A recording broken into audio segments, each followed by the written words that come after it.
नमस्कार, मी डॉक्टर कविता राणे. लक्षवेधीमध्ये आपल्या सर्वांचं स्वागत. राज्यातल्या सगळ्या महानगरपालिकांसाठीचा कॅरम आज फुटला. सोंगट्या सगळीकडे पसरल्यात आणि जो तो गेम कसा जिंकायचा याचे आडाखे आता बांधतोय. अर्ज मागे घेण्याचा आजचा शेवटचा दिवस होता. तिकीट मिळालं नाही म्हणून नाराज झालेल्या उमेदवारांचा जो काही तमाशा गेल्या आठवडाभर तुम्ही बघत होतात ना, त्याचे आणखी नवे अध्याय आज रचले गेले. नागपूर नाशिकमध्ये आज कार्यकर्त्यांनी उमेदवारांना त्यांच्याच घरात कोंडून ठेवलं. का तर म्हणे या उमेदवारांनी अर्ज मागे घेऊ नये म्हणून. सोशल मीडियावर टीकेचे धनी झालेल्या काही उमेदवारांचे पत्ते आज कट झाले. अपक्षांनी अर्ज मागे घ्यावेत यासाठी मनधरणी करता करता नेत्यांच्या अक्षरशः नाकी नऊ आले. पण हे सगळं व्हायला कारणीभूत कोण? कारणीभूत सुद्धा ते नेतेच होते ना. फक्त निवडणुका जिंकायच्या म्हणून या नेत्यांनी त्यांना हव्या तशा युत्या आघाड्या एकतर केल्या नाहीतर तोडल्या.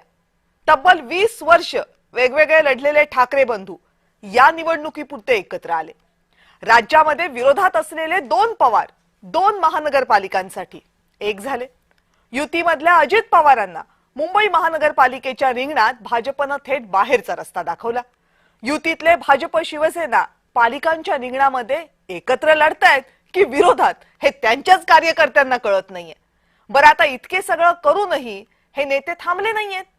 जिंकून येऊ शकतो असं वाटणाऱ्या प्रत्येक सोम्यागोम्याला आपल्या पक्षात घेतलं आणि पक्षाच्या गमछासोबत तिकिटाची माळही त्याच्या गळ्यात घातली. एकट्या भाजपनं 300 पेक्षा जास्त आयारामांना तिकीट दिलीत.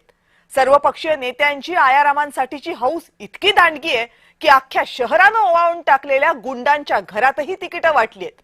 विचार, भूमिका, नैतिकता या सगळ्या शब्दांना पार अरबी समुद्राच्या तळाशी बुडवून आता हे सगळे पक्ष, त्यांचे नेते आणि ते उपद्व्यापी नाराज कार्यकर्ते ते उद्यापासून प्रचाराला येतील.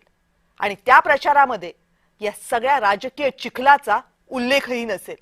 तिथं तुम्हाला फक्त विकासाच्या गर्जना ऐकू येतील, आश्वासनं मिळतील, स्वप्न दाखवली जातील आणि त्या सगळ्याच्या आड त्या राजकीय चिखलाची दुर्गंधी सहज लपवली जाईल. पण एवढा सगळा चिखल करूनही या नेत्यांचे कपडे पांढरे कसे राहतात हा प्रश्न तुम्हाला पडतो का? हा या सगळ्यातला कळीचा मुद्दा आहे. बोलूया त्यावर. पण त्या अगोदर बघूयात आजच्या दिवसभरातल्या घडामोडींचा हा रिपोर्ट.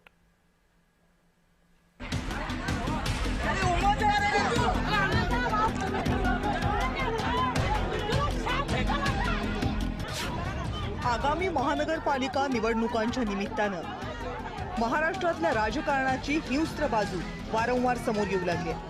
एकमेकांवर हल्ले करणं, एकमेकांच्या गाड्या अडवणं, एकमेकांना शिवीगाळ करणं हे असले प्रकार अनेक शहरांमध्ये घडले. अगदी आजचं उदाहरण घ्या. नाशिकमधील भाजपचे प्रभाग क्रमांक 31 मधील 2 नेते, दोन्ही नेत्यांमध्ये हाणामारी झाली.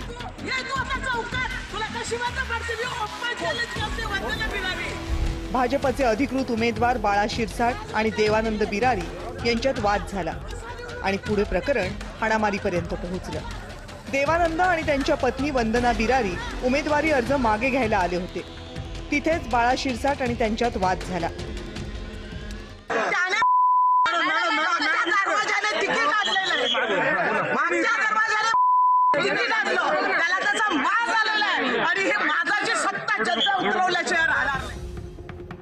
नाशिकमध्ये आणखी एक अजबच घटना घडली. भाजपच्या बंडखोर उमेदवारांना अर्ज मागे घेऊ नये म्हणून कार्यकर्त्यांनी चक्क त्यांना घरात कोंडून ठेवलं. मूळचे भाजपचे असलेले आणि अपक्ष निवडणूक लढवत असलेले ज्ञानेश्वर काकड यांच्या घराबाहेर हा प्रकार घडला. अगदी असाच प्रकार नागपूर महानगरपालिकेमध्येही घडला. आमदार परिणय फुके यांनी हस्तक्षेप केला आणि त्यानंतर प्रकरण शमलं. नाशिकला लागून असलेल्या धुळे जिल्ह्यातही मोठा राडा झाला. धुळे शहरातील प्रभाग क्रमांक 5 मध्ये राष्ट्रवादी आणि भाजपच्या उमेदवारांमध्ये वाद झाला. भाजप उमेदवाराच्या पतीनं राष्ट्रवादीच्या उमेदवारावर हल्ला केला असा आरोप होतोय. 2 ते 3 जण यात जखमी झाले. तिकडे सोलापुरात भाजपच्याच कार्यकर्त्यांनी भाजपचंच कार्यालय फोडले. शेवटी पोलिसांना बोलवावं लागलं. 1947 पासून भारतात लोकशाही पद्धतीनं निवडणुका होत आहेत. ही लोकशाही आणखी सुदृढ व्हावी अशी अपेक्षा आहे. पण लोकप्रतिनिधी बनू पाहणारे नेते जर असे भांडणार असतील, एकमेकांवर हल्ले करणार असतील तर ते सुदृढ लोकशाहीचं लक्षण आहे का हा सवाल आहे.